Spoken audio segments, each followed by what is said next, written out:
Bienvenue dans le Flash Info de ce 18 avril. Nous sommes ravis de vous retrouver sur RTI 1. Des membres du Congrès américain et la directrice générale de la Banque mondiale présents sur le sol ivoirien ont été reçus par le vice-président Daniel Kablan-Duncan. Ces personnalités américaines sont en Côte d'Ivoire pour le premier sommet régional ouest-africain sur l'initiative de financement en faveur des femmes entrepreneurs. Herman Guivet. Une dizaine de membres du Congrès américain reçus en audience par le vice-président Daniel Kablan-Duncan, des sénateurs américains présents dans la capitale économique ivoirienne pour prendre part au premier sommet régional ouest-africain sur l'initiative de financement en faveur des femmes entrepreneurs, le WIFI. Des sénateurs américains heureux des performances économiques réalisées par la Côte d'Ivoire et décidés à accompagner le pays dans son développement. Je suis venu ici il y a cela 10 ans et j'observe là une transformation énorme.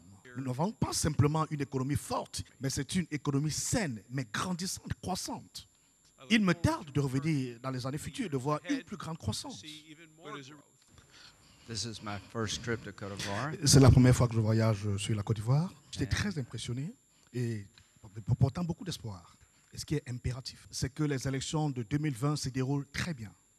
Le vice-président de la République, Daniel Kablan-Duncan, a également reçu en audience Kristalina Georgieva, directrice générale de la Banque mondiale. Nous avons investi 2 milliards de dollars ici et les projets sont très effectifs.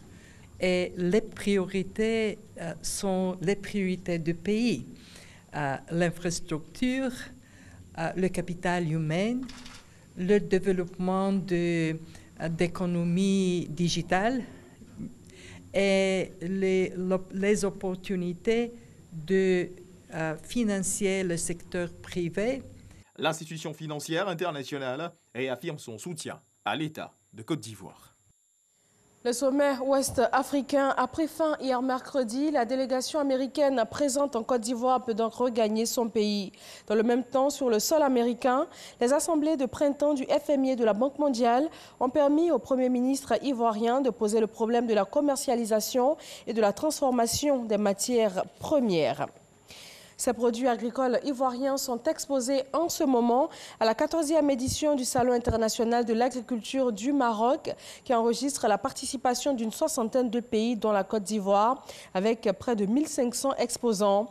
La Côte d'Ivoire utilise cet espace pour promouvoir le prochain Sahara, le Salon de l'agriculture et des ressources animales d'Abidjan, prévu du 22 novembre au 1er décembre 2019. Depuis ce 18 avril, Abidjan accueille une rencontre de pilotage de projet conservation de la biodiversité. Ce projet de 3,2 milliards de francs CFA est financé par le ministère de la Coopération au développement allemand. Il vise à protéger et conserver les dernières surfaces contiguës des forêts humides guinéennes, tout en tenant compte des besoins et des opportunités économiques des populations vivant dans et à la périphérie des zones concernées.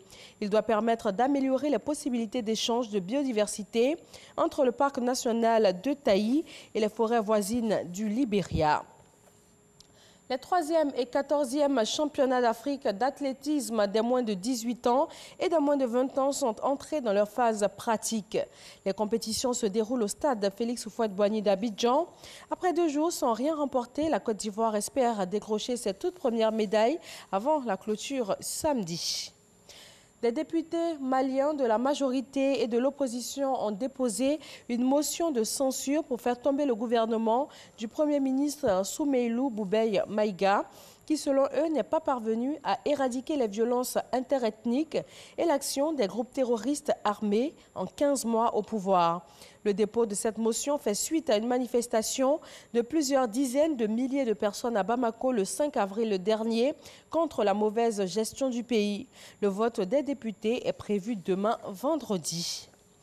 Le procureur spécial Robert Mueller, chargé de mener l'enquête russe, a publié ce jeudi son rapport portant sur 22 mois d'investigation.